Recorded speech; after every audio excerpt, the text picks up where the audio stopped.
নমস্কাৰ ৰাইজ, মোৰ অন্য এটা নতুন ভিডিঅ'লৈ আপোনালোকক স্বাগতম জনাইছোঁ। আজি যিহেতু বহাগ বিহু হয়, সেইকাৰণে জলপানৰ প্ৰথম সজাটো পূৰ্বপুৰুষসকলৰ কাৰণে যোগাৰ কৰি এজোপা গছৰ তলত দি থৈ আহিলোঁগৈ। এই নিয়মটো আপোনালোকৰ ফালেও আছেনে জনাবচোন। তেওঁলোকৰ পৰা এয়া আশীৰ্বাদ বিচাৰি সেৱা ল'লোঁ। তাৰপিছত আমিও ঘৰত খাই কৰি লৈ এয়া ফটো উঠিব আহিলোঁ। কিবা এটা কৈ দিয়া। কি ক'ম আৰু বিহুৱে আছে, সিহঁতৰ হোৱাই নাই বনাই তাই এলাহ লাগিছে দেই গাইছ। এজনী কুকুৰ লাভাৰ।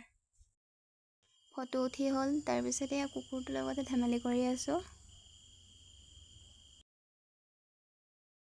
অলপ সময় তাতে এনেই বহি কথা চথা পাতি এয়া ঘৰত যাব ওলাইছোঁ আৰু।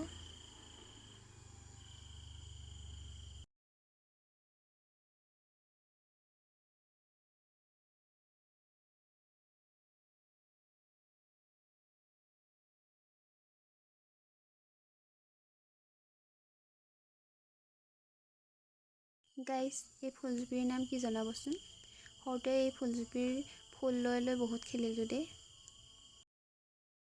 ঘৰলৈ আহি থাকোঁতে আমাৰ ৰাস্তাৰ ওচৰতে ভাইটি দুটা মানে এনেই ময়ো বল এটা মাৰি দিলোঁ আৰু।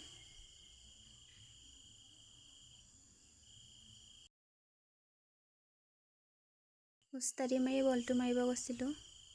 তাৰপিছত লাজ পাই নিজে ঘৰলৈ উভতি আহিলোঁ আৰু। এয়া ফাইনেলি ঘৰ পাই গ'লোঁ।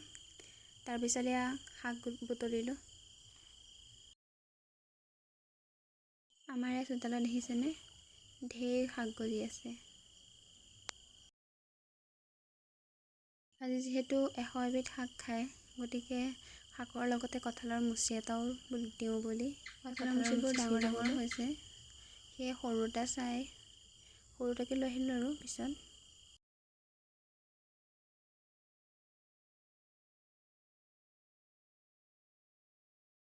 গাইছ, 100 এবিধ শাক গোটাব নোৱাৰিলোঁ, তথাপিতো বুটলিলোঁ বহুতখিনি।